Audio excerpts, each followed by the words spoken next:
जो current scenario दिख रहा है, बीजेपी की तरफ से हरी झंडी मिल गई है जो कि सूत्र बताते हैं, तो क्या ये भविष्य में बिहार में देखने को मिलेगा कि लोकसभा और विधानसभा के चुनाव एक साथ ही हो रहे हैं?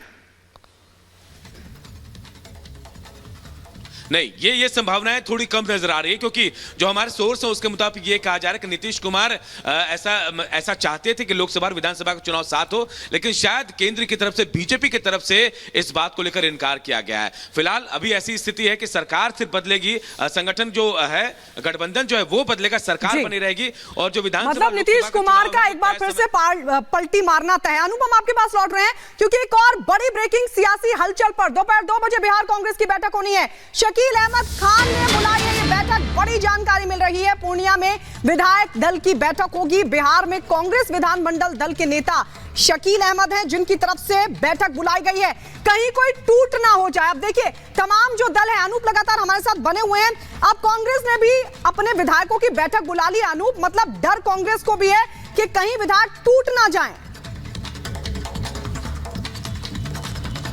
बिल्कुल, देखिए, कांग्रेस से कुछ विधायक नाराज, और लगातार बीजेपी ये दावा कर रही है कि कई विधायक ऐसे हैं जो कांग्रेस को, जो उनके टच में है। टच में है का मतलब आप समझिए कि अगर संभावनाएं बनी, अगर मौका उनको मिला, कोई बड़ा ऑफर मिला, तो वो बीजेपी ज्वाइन कर सकते हैं या फिर कांग्रेस का साथ छोड़ सकते हैं। 19 विधायक है जो अभी कहा जा रहा है कि महागठबंधन के साथ है, लेकिन इनको एकजुट रखना भी बहुत बड़ी बात होगी, और यही वजह है कि कांग्रेस की जो बैठक बुलाई है उसमें इन सबको इंटैक्ट रखने की कोशिश की जाएगी। अब बैठक में क्या निकल कर आता है ये देखना होगा, क्योंकि तमाम जो अलग अलग दल के विधायक है, चाहे सीपीआई की बात करें, लेफ्ट की बात करें, उनके विधायक, चाहे कांग्रेस के विधायक, आरजेडी के विधायक, तमाम दल जो हैं अलग अलग बैठकें कर रहे हैं, अपने विधायकों को एकजुट रखने की कोशिश की जा रही है। इसी कड़ी में कांग्रेस की बैठक को भी देखा जा रहा है।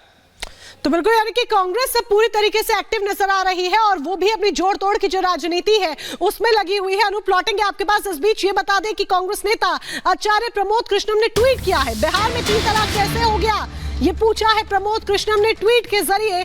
3 तलाक तो खत्म हो गया था, प्रमोद कृष्णम का कहना है। तो जिस तरीके का सियासी घटनाक्रम बिहार में देखा जा रहा है उसको लेकर तंज कसते हुए प्रमोद कृष्णम नजर आए हैं। कांग्रेस के नेता हैं जिन्होंने ट्वीट किया और कहा कि बिहार में 3 तलाक कैसे हो गया, 3 तलाक तो खत्म हो गया था।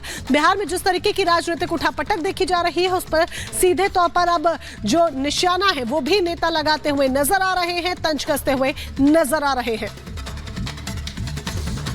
नीतीश कुमार जी की जो क्रेडिबिलिटी है वो अब देश में बची नहीं है, और उसके लिए वो खुद जिम्मेदार है, उनके फैसले जिम्मेदार हैं। उनके फैसले से और उनकी हरकतों से, जेडीयू की जो हरकतें हैं, जेडीयू के नेताओं की जो बातें हैं, उनसे ऐसा लगता है कि जो इंडिया गठबंधन नाम की एक नई उम्मीद विपक्ष को मिल रही थी, उस पर बहुत बड़े संकट के बादल मंडरा रहे हैं। कांग्रेस पार्टी को चाहिए कि पूरे देश में अकेले चुनाव लड़ने की तैयारी करे। नीतीश कुमार इस शतरंज के बहुत बड़े खिलाड़ी हैं, बहुत बड़े मौसम वैज्ञानिक हैं। बारिश कब होगी, ठंड कब होगी, राजनीतिक तूफान कब आएगा, ये वो भांप लेते हैं। तो इस सियासी हलचल से साफ है कि बिहार की सियासत में बदलाव का बिगुल बज चुका है। पटना से दिल्ली तक लगातार बैठकों का दौर जारी है। मोनिका, बिल्कुल, लगातार बैठकों का दौर गायत्री देखने को मिल रहा है। पटना में बात करें तो बीजेपी, जेडीयू, आरजेडी के नेताओं का जमावड़ा लगना शुरू हो चुका है, और इसी से तय होगा कि बिहार में अगली सरकार किसकी होगी। रिपोर्ट देखिए।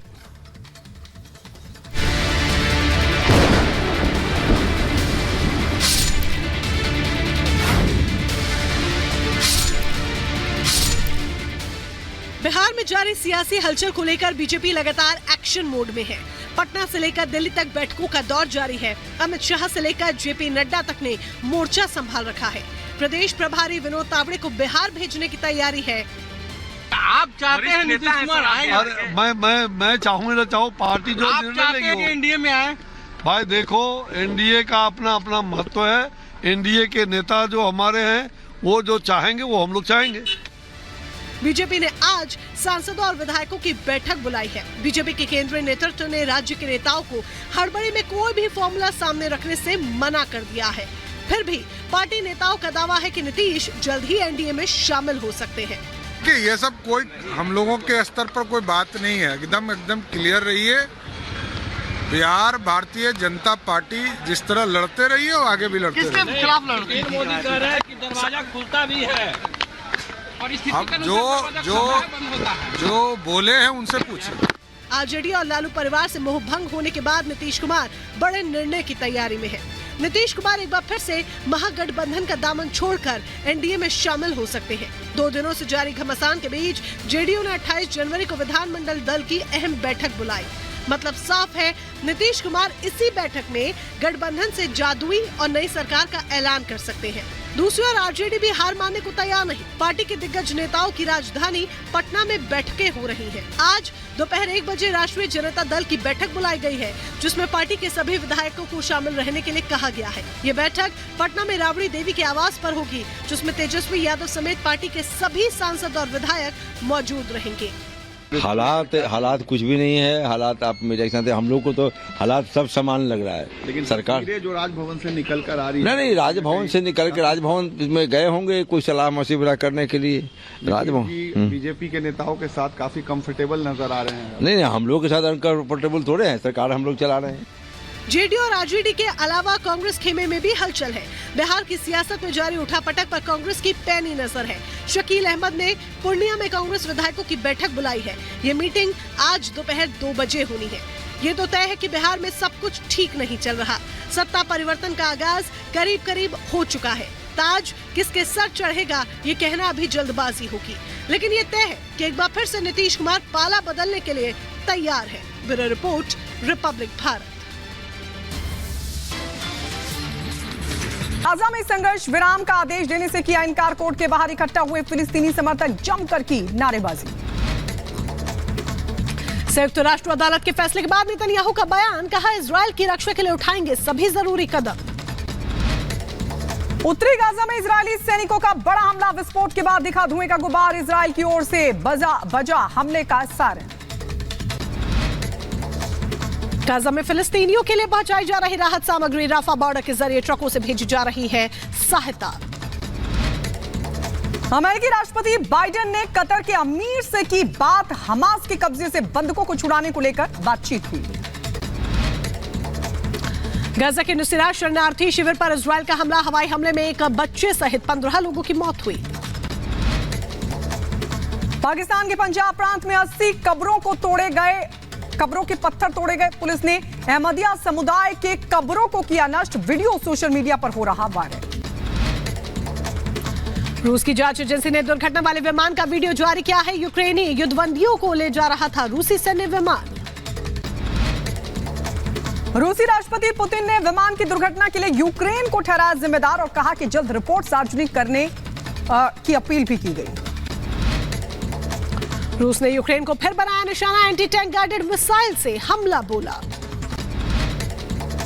रूस ने यूक्रेन पर किया ताबड़तोड़ अटैक, यूक्रेनी सैनिकों पर हमले की तस्वीरें आई सामने।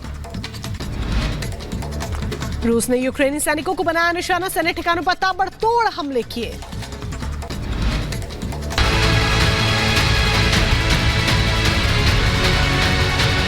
राजनीति में कोई दरवाजा परमानेंट बंद नहीं होता। शाम तक इस कंफ्यूजन को दूर कर दें।